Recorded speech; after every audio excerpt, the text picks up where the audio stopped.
Hello and welcome to the Arab Digest podcast with me, William Law. My guest today is the writer Sinan Antoon. Sinan is a poet and a novelist and an associate professor of Arabic literature at New York University. He co-founded Jadaliya, which publishes cultural and political commentary on matters affecting the Arab world. His latest novel, Notes from a Lost Country, published here in the UK by Saki Books, will be available in April. Sinan, welcome to the Arab Digest podcast. Thank you. Thank you for having me. Great to be here. The central characters that Notes from a Lost Country revolve around are two Iraqis, one a retired surgeon, the other a deserter from the Iraqi army, both victims in different ways of the vicious regime of Saddam Hussein. How did you settle on those two characters to drive the narrative of Notes from a Lost Country? Yeah, I've been thinking for a long time about the relationship that refugees or immigrants have in the diaspora to the home country. And in Iraq and in the Iraqi diaspora, 2003, the Anglo-American invasion and occupation of Iraq and the toppling of Saddam Hussein's dictatorship has become kind of the separation point. So all of the discussions are about before and after. And there is also this kind of competition or contest of, which period witnessed more suffering and more pain. And so I had been thinking about how that ends up being very reductive, erasing the complicated lives and the suffering of people from all backgrounds in both periods. So I wanted to bring two characters and juxtapose their lives. One, as you mentioned, Omar, who's a victim of Saddam's dictatorship, but the second one, Sami, is someone whose life was shattered because of the policies of the regime that replaced Saddam's dictatorship, the post-2003 oligarchy and sectarian militias and so on and so forth. And this is something that I had tried in a previous novel in Arabic-American. In English, it's called the Baghdad Eucharist. Also about two characters from two different generations of an Iraqi Christian family, which also deals with the same ongoing debate that Iraqi Christians and other Christians in Arab countries have, is whether, sadly, whether Iraqi Christians can live in a Muslim majority country. And but with this one, and also maybe we can talk about this later. I had, being living in the United States since 1991. Of course, I always come across a lot of Iraqis from different backgrounds who have come at different stages of Iraq's history. And it's also about how the class background, the educational background always over-determine the way one acclimates to being in the United States, let alone, of course, the changing political climate in this country and all the monumental events like 9/11 and the resurgence of Islamophobia. So, with the two characters, you get kind of a holistic picture of the different ways that these two characters, which don't represent all Iraqis, but I would say represent two different poles of dealing with the homeland, whether one cuts off the memory of the homeland and everything that has happened and starts anew, or one still wants to hold on to some kind of memory in the new country. Sami, of course, wanting to hang on to his memories, and Omar wanting to cut off those memories. And Sami, the retired surgeon, he is descending into dementia as the novel begins. And Omar is balancing the trauma of his torture in an Iraqi prison with the challenges of a refugee coming to America. And I found their stories beautifully interwoven throughout as the novel cuts back and forth between the two. I'm just wondering, Sinan, was that a difficult structure to build, or did everything just kind of fall into place quite seamlessly? Because it reads seamlessly. No, I wish it would fall into place seamlessly right away, but it took me a long time because it's really difficult to find the right balance and structure. And I don't like to write or linear, simple narratives because in a way, and this not only an aesthetic choice, but I think existentially and politically, we don't think of life or history in a very linear manner, although there is that pressure to put things in a linear trajectory. But especially for characters like Omar and Sami who are, traumatized or suffering from dementia, going back and forth between the past and the present is something that's natural to the character. So I shifted the structure many times. And that's why this novel took me longer than the previous novel to finish, or to at least be content with the. And there's also the songs, which we're gonna come to later. So I was shifting the sequence of scenes and events back and forth, and trying to find a balance. So it took a while, like the last year and a half was just thinking and shifting things around. And I had learned something from the Italian writer Italo Calvino of writing parts of the novel on index cards and then shifting them around and then reading to see which one's structure and tempo would work well. So thanks for that question because it did take a while, and I at a certain point I had to just say, okay, that's it. I have to let it go. I think it reads well. Yeah, yeah. Well, I've just have this mental picture of you with the index cards. So, are you actually moving the index cards around on your table? Is that was that actually how it worked? The physical nature of it. Well, if it's in all one stack, then you can see how the sequence works, and then you shift things around. I mean, of course, you can do it on a screen, but I found with the index cards, because also there are all these shorter scenes and songs and whatnot, it helps to think about it and see how it reads and read it out loud and see how it works. It's not easy. Who is it? I think. Virginia Woolf said it's good to have written, because writing, at least for me, it even gets more difficult with every book. You would think that having written four novels, the fifth one would be easier, but it becomes more difficult. But once it's done, there's a sense of relief. But writing itself is difficult. It's difficult. All right, now you mentioned Sinan about the music, and that's very much a part of the weave of the novel, and particularly the wonderful and legendary Egyptian singer Kulthum. So I want you to tell our listeners a little bit about Kulthum and why she features as such a strong voice. I mean, she's almost like another character, really, in Notes from Yeah. Lost Country.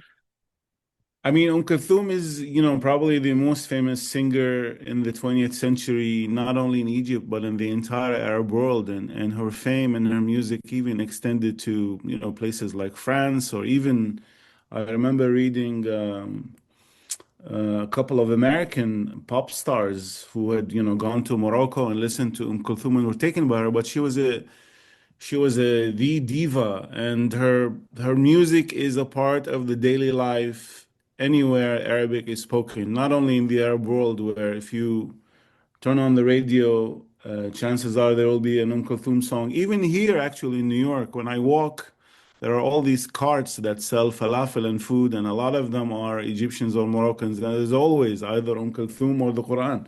So for someone like Sami, but even for my generation, Kulthum was always in the background, either on TV or on the radio or when you get into a cab and so on and so forth.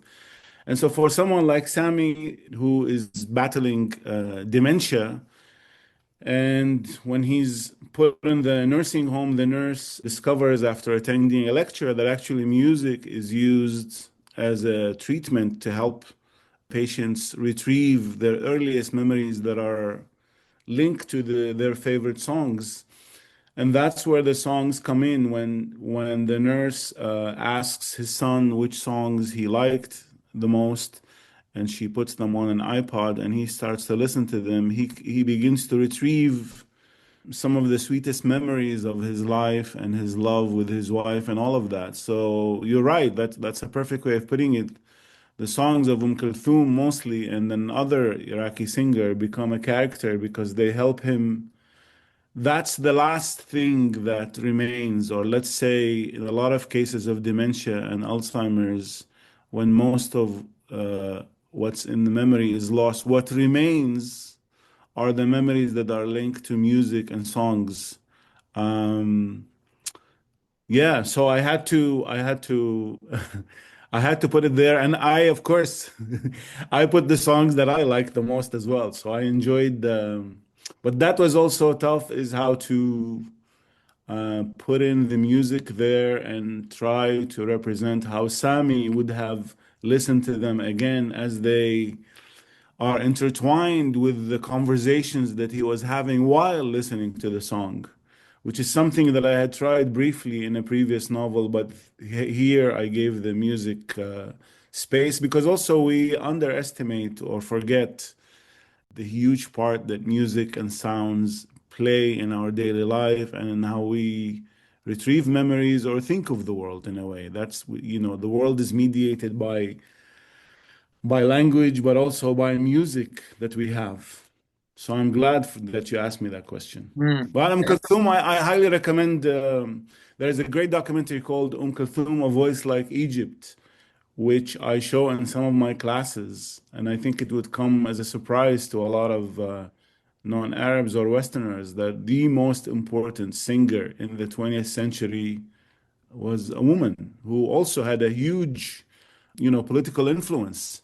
After the 1967 war and the defeat, actually, she went around the Arab world collecting money through her concerts for Egypt. And also, it's always mentioned that her funeral was one of the biggest funerals in the history of Egypt. Only comparable to the funeral of Abdel Nasser. And she died in the mid 70s, but as you say, generationally, her music lives on and on and on, and it becomes well, this takes me into my next question, which is that I often look at culture and see it as an act of resistance, a statement against the brutality of dictatorships, but also an affirmation of identity. And I'm looking at what the IDF has done and continues to do as it continues its genocide in Palestine and the destruction of Palestinian culture. I mean, they've destroyed the bookstores, they've destroyed the printing presses, they're doing everything they can to wipe out Palestinian culture. And I wanted to ask you about Jadalia, which you helped co-found, and also this idea that culture, it cannot be erased. It must not be erased. No, of course. I mean, not only dictatorship. I mean, I live in the United States. I live on this continent, which was, colonized by European colonizers. And the first thing that the colonizers did was to destroy the indigenous culture, to destroy the languages, to destroy the way of life. And the most important space of resistance was culture, to preserve and to defend culture, because culture in all of its manifestation is a defense of life and a defense of being. And so it is sad, but it's not surprising, especially for those of us who are a bit older, in that this has all also happened again. Now, as I just before speaking to you, I was seeing what Israel, what the so-called IDF, the the nomenclature is interesting. The Israeli Defense Forces, who have been assaulting for the last 75 years, what they're doing not only in Gaza but in Lebanon, destroying churches, destroying mosques, destroying libraries. That is the first thing that they do. When the Israelis invaded Beirut in 1982, even though I was a teenager, but I remember very well, one of the first things they did was to go to the Palestine Research Center and loot it, actually. The same thing with the Second Intifada in Ramallah. So culture is the first line of defense for being, for identity, for collective history, for collective memory, for sure. So yes, I mean, in a way, this is also what I teach about at the university. And I happen to be teaching a course called the poetics and politics of mourning. So it's about mourning what is lost in the past, but it's also about defending it. And we actually start with poetry by an indigenous American poet, Layli Long Soldier, and then we actually read an amazing poem by Mahmoud Darwish, the Palestinian poet, that's called the Penultimate Speech of the Red Indian Before the White Man. Mm. And it was written back in 1992 on the 500th anniversary of 1492. So it's also it's about indigenous culture and life in the United States and how that has been destroyed, but it's also about resisting all of that and holding on. But it speaks to what's happening today. In that poem as well, there is mention of Rome and Sparta, and of course now I live in the Rome of the 21st century, the United States. And how are your students responding? The students respond to this very well because a lot of the students themselves are might come from different backgrounds in different countries where indigenous culture or other cultures are being destroyed not only by dictatorship and by empire, but by these new forces of late capitalism that are. Uh, Sorry, this is becoming like like an ad for my course, but we begin with an important book by Amitav Ghosh, the Indian novelist and writer, called The Nutmeg's Curse, about the beginning of colonialism and capitalism and the destruction of living beings in the planet, not just indigenous culture, but flora and fauna and so on and so forth. I'm Mm. making pitches for other books instead of making a pitch for my own book. You're listening to the Arab Digest podcast with me, William Law, and the writer Sinan Antoon. Sinan's latest novel, Notes from a Lost Country, published by Saki Books, is available in April. For more on what Arab Digest has to offer, head to our website, arabdigest.org, where you can find details on how to subscribe to our reader-supported daily newsletter. Sign up and you'll receive the first 2 months for free. That's arabdigest.org. Tell me a little bit about Jadalia, which you helped to Oh, create. sorry, I forgot. Well, I mean, a group of us, mostly Arab Americans or Arabs who live in the United States, who were, at the time, advanced graduate students finishing PhDs.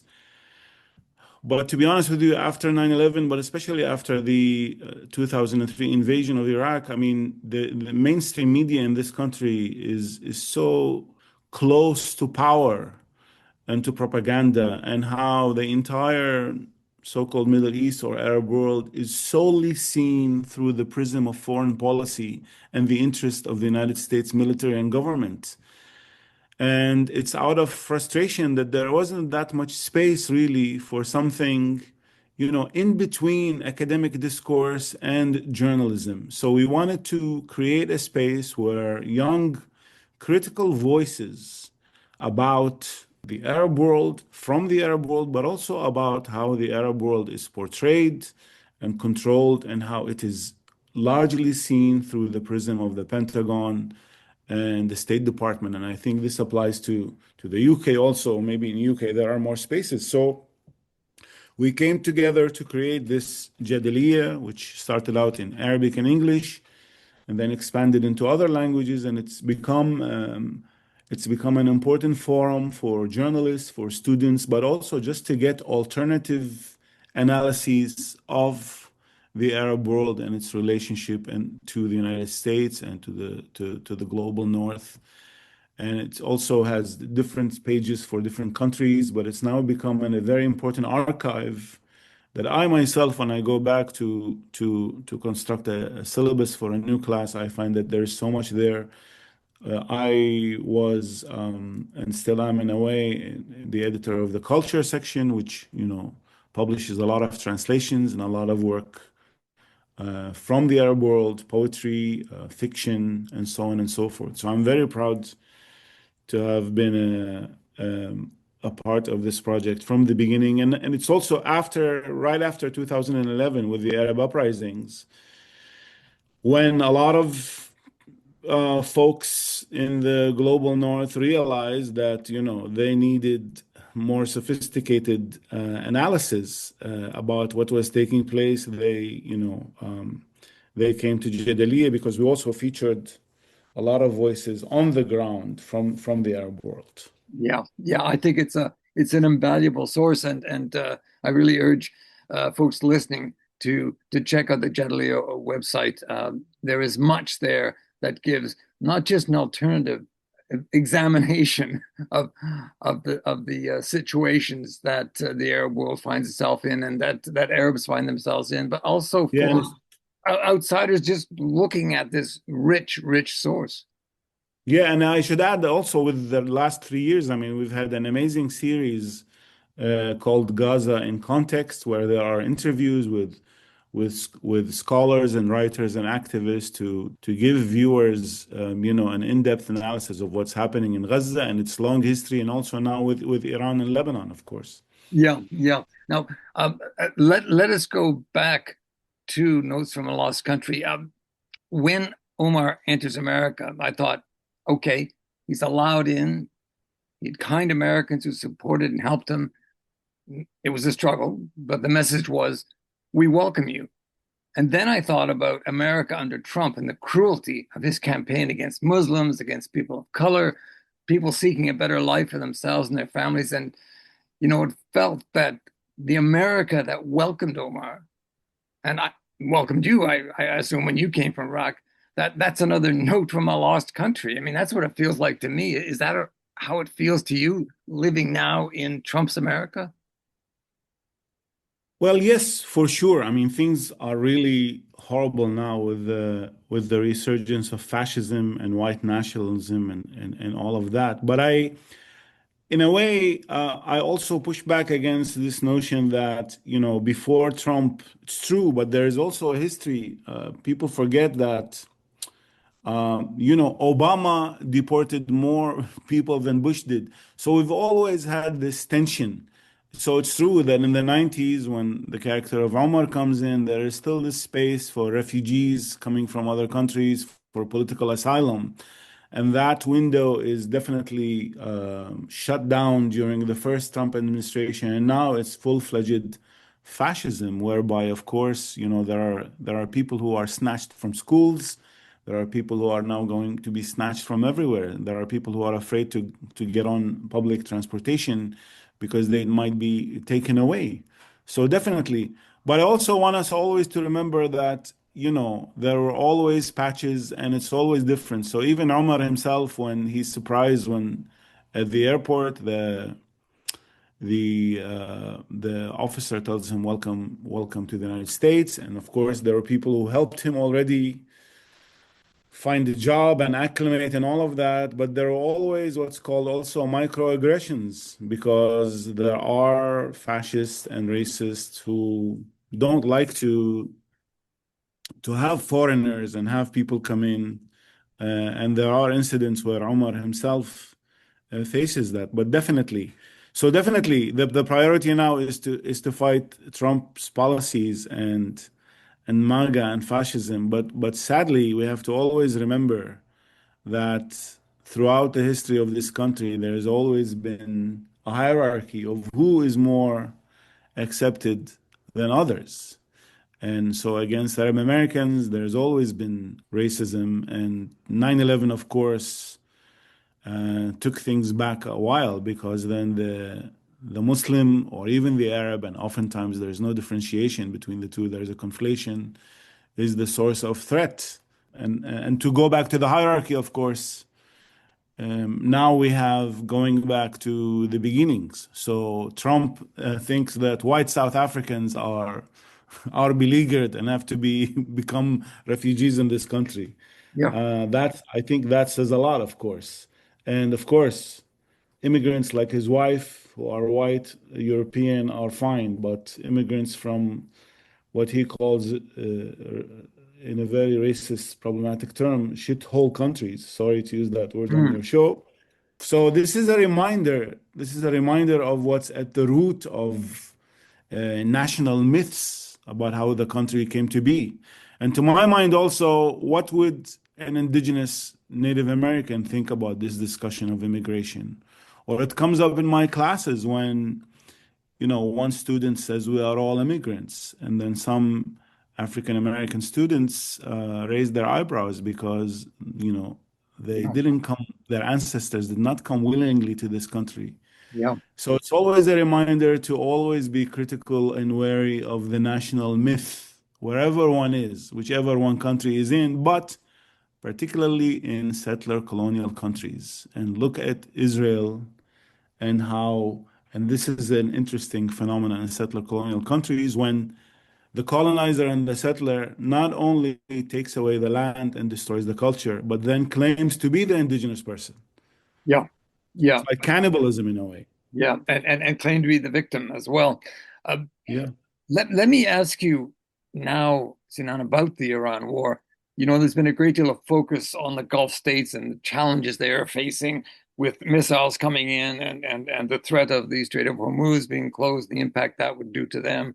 Um, but I want to ask you about Iraq because Iraq, before this war, was just beginning, I think, to emerge from the years of violence, was beginning to show some economic promise. And I think, Iraq is very much at risk from the collateral damage that this war is causing. So, can I ask you about your thoughts on the war and its impact on your home country, Iraq? Well, yeah, I mean, it's again to going back to roots and to the genealogy of the problem. It's the congenital problem of 2003, and it's the same thing. So the United States comes in and takes out a dictatorship, even though its long history is supporting dictatorships, right? The ones that are compliant. But it not only takes out a dictatorship in 2003, but this is after long sanctions from 1990 till 2003 that really destroyed the economy and the social fabric. So it takes out the Saddam Hussein regime, but what does it replace it with? It replaces it with a dysfunctional oligarchy that is one of the most corrupt regimes in the world. And as you said, and of course, it also takes apart the army, takes apart the entire structure of the state, and does not replace it with a functioning army. And with all of the problems, then we get ISIS. So Iraqis had to suffer massive violence that they had not experienced before. I mean, yes, there was the violence of dictatorship itself, but as I've written many times, we didn't have car bombings and terrorist attacks before 2003. So it's the United States and its occupation that brings terrorism into Iraq. And back then, George Bush said, we'll fight them over there so that we don't have to fight them over here. By there, he means Iraq. So Iraq becomes a theater for global terrorism, and then we have ISIS. And as you said, as the violence slows down and there is relative peace, but still uh, there is an economy that's largely dependent on oil, or actually mostly only on oil. And now there's going to be a lot of economic hardship. But throughout these past years, there's high unemployment. There is of course a class of people who are profiting from the system, but there is a lot of economic hardship. So much so that in 2019 we had a massive uprising in Iraq against this ruling class, and it was crushed. But now Iraq is in a way in the middle because we also have a lot of these militias that were formed to fight ISIS, but they've become a very strong force. And most importantly, Iraq does not really have sovereignty. There is Iranian influence, there is American influence, there are American military bases, there is a Turkish presence in the northern Kurdistan. And because of this war, we realize there's like French troops also in the north. So I don't know, but the important thing is, and again, the scale is unprecedented, but all of these dynamics, and I wrote an article about that. The same dynamics that were used to really destroy countries and their infrastructure so that global capital then can pounce in. Because the bombing of Iran and the infrastructure of Iran, what does the infrastructure belongs to the people, not to the Iranian regime, just as the infrastructure in Iraq in 1991. This is very important for listeners in the US, but also in the UK, because the UK was part of that. In 1991, under the pretext of liberating Kuwait from the occupying Iraqi armies, the United States and its allies bombed Iraq for 6 weeks, and to quote James Baker, bombed it back to the pre-industrial age. Power plants, water treatment facilities, 123 bridges, just as what Israel is doing now in Lebanon. So it's the destruction of life, actually, and collateral damage that takes years to build. All of these people in South Lebanon who rebuilt their homes after they were destroyed by Israel now are being destroyed again.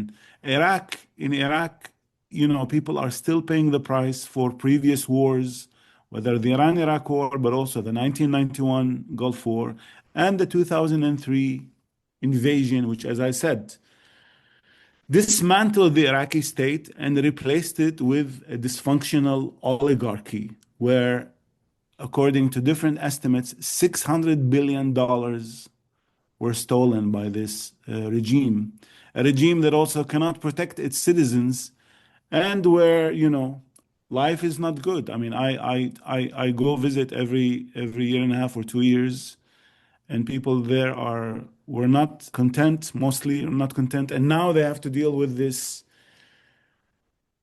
completely unnecessary, illegal, barbaric war. And what is really horrifying is how it's normalized. Where is the anger? Where is the outrage in the United States when, just on a whim, the United States goes and start bombing a country that has never done anything to it? Yeah, yeah, that is the question, and it's a question that needs to be asked over and over again here, as you say, in the UK, but certainly in America and elsewhere in the world. But finally, Sinan, I wanted to ask you this question, and spoiler alert, you end the book with Omar meeting Sami, the surgeon who had been forced to cut off Omar's ear as punishment for his deserting. They meet, but no words are exchanged. For me, it has a haunting quality to it, like the ending of a very fine poem. And you are a very fine poet. Thank you. That's how it struck me. But I have to ask you the question: why did you end it at just that point? No, thanks. I mean, I don't like full closure. I am fond of, not in terms of writing, but also in reading or in watching films where there's an open ending that leaves the viewer or the reader with questions, with haunting questions rather than answers. Because I also, and this might sound odd, there are no endings really. Things keep going on. But for the meeting, and this happens. It has happened with, Syria. I remember reading about a Syrian in Germany, seeing the person who tortured them in prison and meeting them. There was a very moving documentary that I saw of actually an Iraqi POW who had been caught by an Iranian during the Iraq-Iran war, and the Iranian did not kill him. And then they meet in Canada actually at a clinic and they become friends. But I wanted then the reader to decide what happens when two what could they say? What should they say? I mean, aesthetically, I think it's more powerful to leave it as that. But also, not that I only want my novel to be read in a political sense, but this is the big question in Iraq and other countries as well. What to do with the legacy of violence from previous regimes? And how does one deal with, what to do with people who were forced and put in positions where they had to make decisions that ended up impacting the lives of others? There needs to be thinking about that, needs to be a conversation.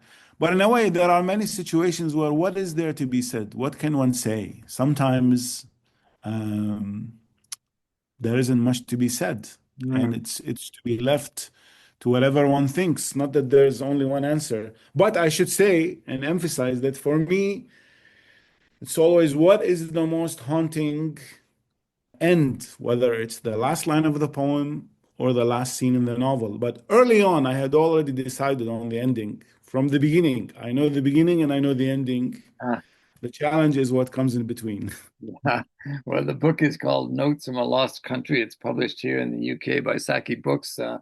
and out in America as well and elsewhere. I urge anyone who's been listening to go out and get the book. And Sinan, thank you so much for talking with me today.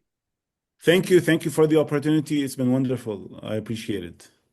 My guest today on the Arab Digest podcast was the writer Sinan Antoon. His latest novel, Notes from a Lost Country, published by Saki Books, is available in April. I recommend it highly. Arab Digest is an independent voice on the Middle East and North Africa. You'll no doubt have noticed we bring you the podcast with no sponsors and no advertising. It is the same for our daily newsletter. Our support comes only from our subscribers. For more information on subscriptions, if you sign up, we're offering 2 months free. Head to our website, arabdigest.org. Here at the Digest, we are following developments in the Arab world with a team of analysts, commentators, and writers, contributors like Sinan Antoon, you will not find anywhere else. Follow us on Facebook, X, and LinkedIn, and search our library of more than 300 podcasts on Apple Podcasts, Spotify, SoundCloud, or other platforms. You won't be alone. Since our launch, we have had more than 250,000 listens. Thank you for listening. I'm William Law, editor of the Arab Digest. Essential reading, essential listening from independent sources.